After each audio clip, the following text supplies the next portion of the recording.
yo lo que quería decir al principio, como primera cosa, es que nosotros tenemos que reconocer que ha habido un desastre para luego indagar las causas del desastre. Porque si aquí empezáramos por decir, no ha ocurrido ningún desastre, se ha producido la primavera de la Iglesia. Los que dicen lo contrario son profetas de las calamidades, como dijo Pablo VI, por cierto, en un primer momento de su pontificado. Pues entonces se terminó el asunto, no tenemos nada que discutir. Si nosotros, por el contrario, admitimos que ha habido un desastre, entonces tendremos que buscar la causa del desastre. Y tendremos que buscar una causa del desastre que sea proporcionada a la magnitud del desastre.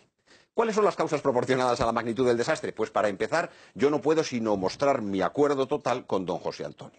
Es decir, la causa inmediata del desastre puede estar en el Concilio Vaticano II, pero hay unas causas mediatas. Es decir, hay que ir a la teología de la secularización, hay que ir al modernismo. Probablemente es el modernismo, cuando San Pío X en Pascendi, en 1907, dice del modernismo que se ha traducido como la síntesis de todas las herejías, y en realidad lo que dice es el colector de todas las herejías, que es un término bastante más severo todavía. Bueno, pues si el modernismo es el colector de todas las herejías y hay una secta en el interior de la Iglesia que es insino gremuoque y ecclesia, que es el que está promoviendo ese espíritu, eso es lo que luego se ve en la Nouvelle Théologie, es lo que Pío XII intenta atajar en Humani Generis en 1950 y luego don José Antonio lo llama la teología de la secularización. Es ese movimiento espiritual infiltrado en la Iglesia que intentó atajar Pío X, que intentó atajar de nuevo con claridad Pío XII y que en cambio nunca terminó de ser vencido, pero que emergió con particular fuerza con ocasión del concilio. Y entonces es donde hay que decir, aunque las raíces sean anteriores y muy profundas, el Concilio Vaticano II fue un desastre, el propio concilio fue un desastre como hecho histórico en su convocatoria, en su inicio, en su desarrollo, en su final, en su aplicación y en su interpretación, en su espíritu y en su intención. Y si me permiten, brevemente cada una de estas cuatro cosas. En su convocatoria, pues hecha de una manera acelerada, apresurada, 3 meses después de acceder al solio pontificio por Juan XXIII, de una manera no sé si suficientemente meditada. En su inicio, pues porque los documentos que habían sido, los esquemas que habían sido cuidadosamente preparados y que eran resultado además de un interesantísimo sínodo romano de 1960, el primero que tenía lugar desde Trento, y que no ha sido suficientemente estudiado, por cierto, y cuyos resultados son extraordinariamente ortodoxos en la línea del pontificado de Pío XII, son inmediatamente arrumbados y sustituidos por otras. Un desastre.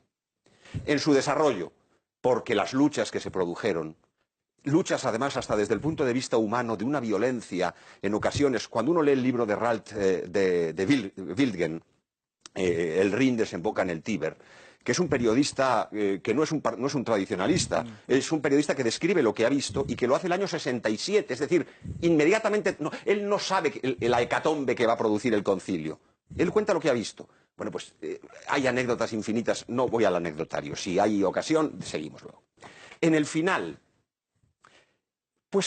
porque Pablo VI tuvo que salvar in extremis con su intervención magisterial documentos que eran tan ambiguos que no garantizaban la verdadera transmisión de la fe.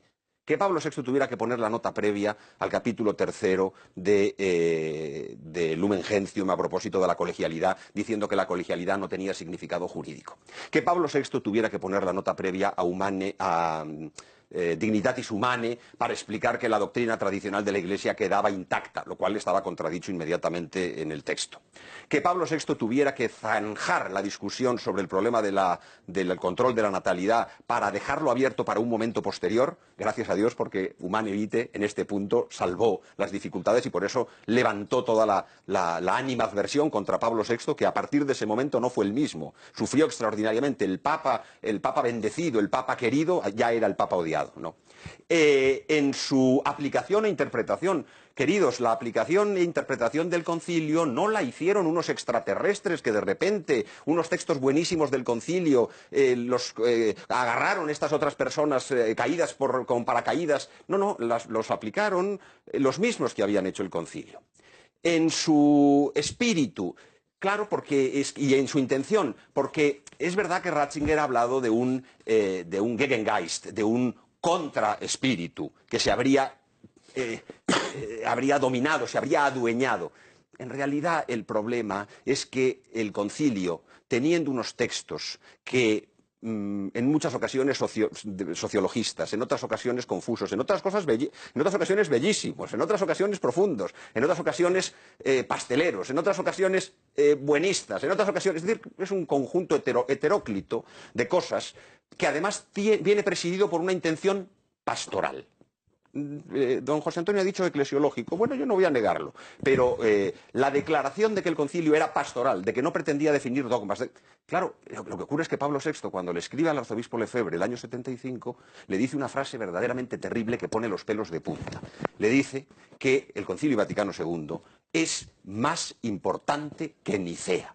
Claro, eso verdaderamente implica una cosa muy profunda sobre la intención.